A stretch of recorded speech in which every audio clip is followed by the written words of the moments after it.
You're listening to the Women in Medicine Badass Radio Show with Dr. Sharon Grossman, episode number 50.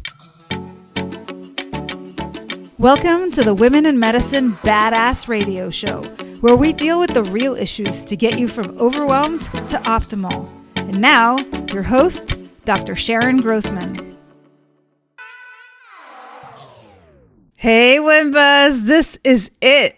We're finally here. It's the end of 2021, and this is episode 50, my friends.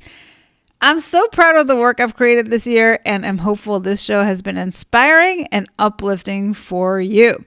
That said, I know it's been a challenging year for many of you, which is why I want to close out the year by talking about the topic nearest to my heart, burnout.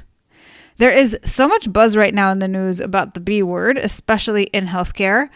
As you know, burnout is trending in alarming numbers.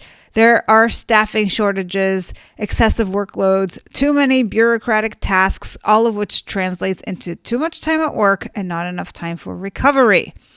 Burnout is not new, but the extent of it has reached new heights. Before the pandemic, 1/3 of nurses were burned out, and the turnover rate was 17%. Now, we're up to a 50% burnout rate, and 20 to 30% of them are turning over. The latest findings I could find on physicians tell a similar story. 61% of physicians report burnout as something they experience often.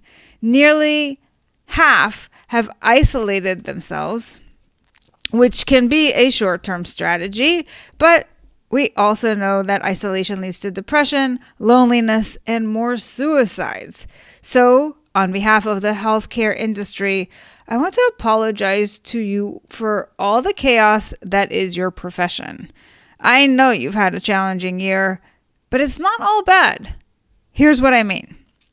There is data coming out now, finally, that when hospitals invest in burnout reduction initiatives, they end up spending 30% less per nurse annually than they would otherwise be spending. Talk about ROI. Not only that, those same hospitals that are investing in you all are seeing 20% greater retention. I hope these data get out so that more employers can see how important it is to invest in their workforce as opposed to waiting until there is a problem and then shuffling to stitch the loose ends together. As a burnout coach, this is how I see it. There are two kinds of people who get burned out. Those who decide, this isn't for me anymore. I want something else for whatever reason, and then they go through a career change. We've seen many of you become coaches, yoga instructors, and meditation teachers. The other type is the person who is still enamored by medicine, who's convinced there is no way they can stay in it because they are burned out and is heartbroken about having to leave. And I get it. You've worked so hard to get to this point. You really love the work. It's just crushing you at the moment. Those are my people.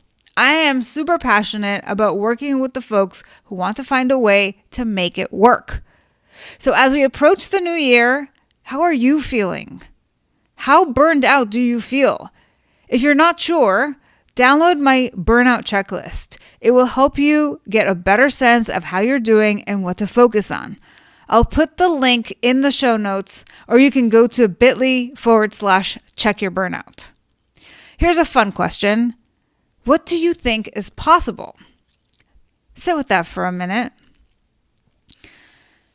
What makes something possible or impossible is your belief. What kind of goals are you setting for yourself? Are you challenging yourself enough? And I don't mean to imply that you aren't working hard. Some of you are working too hard. But when it comes to what you really want, are you working on that or hanging on to the status quo? It's important to create stretch goals. If you listen to episode 45, you'll remember I shared the story of Roger Bannister. Before he broke the 4-minute mile, it was considered impossible to do so. And just as soon as he was successful, it was a matter of weeks before others started to outperform him. So are you holding yourself back because other people are telling you it's impossible, or because it's coming from your own brain? Either way, you can decide on purpose to challenge that belief, that assumption, and plan on doing the impossible in the coming year. Consider where you want to be in 12 months. What do you see? If you had a magic wand and could make that happen, what would you want? Allow yourself to dream and then go after it. You just have to align your beliefs with your desires. And I know what you're thinking. How the hell do I do that? Glad you asked. Let me break it down for you. Step 1, identify what you want. Step 2, what would you need to do to create that result? Step 3, how would you need to feel to take those actions? And step 4, what would you need to believe in order to feel the way you want to feel? Now that you've identified the belief, practice believing it. And if you need help committing to this dream and crystallizing your new belief, join the Priming Lab where we work together on getting your brain in alignment with your desired version of you. Are you willing to show up for yourself? What will happen if you don't? Consider how you will feel in 12 months if you don't take this step, and consider how you might feel instead if you follow your heart. Instead of telling yourself what's going on in your life, see what's going on in your brain. What if, you might ask, my brain is telling me all the things I can't do or can't have, or I feel like I've got a loss in every single checkbox and everything feels incomplete or insufficient?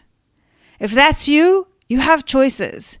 You can let yourself indulge in the negativity, but if you go for that option, you have to let go of complaining about it because you're making that choice. Or you could say, this sucks, and that's okay. It's temporary. And then stop feeling sorry for yourself. Stop feeling angry and go find ways to feel better.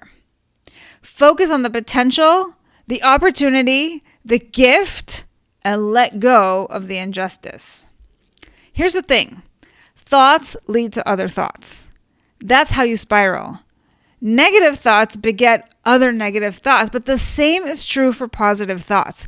So you can choose to change how you think, which will lead to a more positive feeling for you, I promise. Now let's circle back to what I mentioned in the beginning. This is episode 50 for me. I've set this goal, I've completed it, and now it's about next steps. So here's what I've decided to do. I care too much about this topic of burnout, so I'm spinning this show into a brand new show starting in January, and I hope you'll join me. The new show is called Decode Your Burnout. We'll be hosting people like you who want to share their burnout journey, and as they do, I'll be decoding their burnout based on their programming, environment, and personality. I'll also be interviewing guests who are experts in their field who want to debunk the myths about what it takes to be super successful and spinning those tips to see how we can apply them in the workplace to prevent burnout. Are you with me? But I'm not done. I'm also starting a newsletter called the Burnout Doc Weekly Digest. Each Friday, I'll be sharing blog articles, my podcast interviews, and relevant TED Talks so you have something to read, listen to, and watch as you head into your weekend. So head on over to my website, drsharongrossman.com, to sign up. And I wish you a happy new year, and I look forward to continuing the journey together. Thanks for listening to the Women in Medicine Badass Radio Show. If you loved what you heard, join my Tribe to Thrive. It's a free community where you'll receive daily tips and weekly trainings to optimize your life. Go to drsharongrossman.com to sign up. I'll see you on the inside.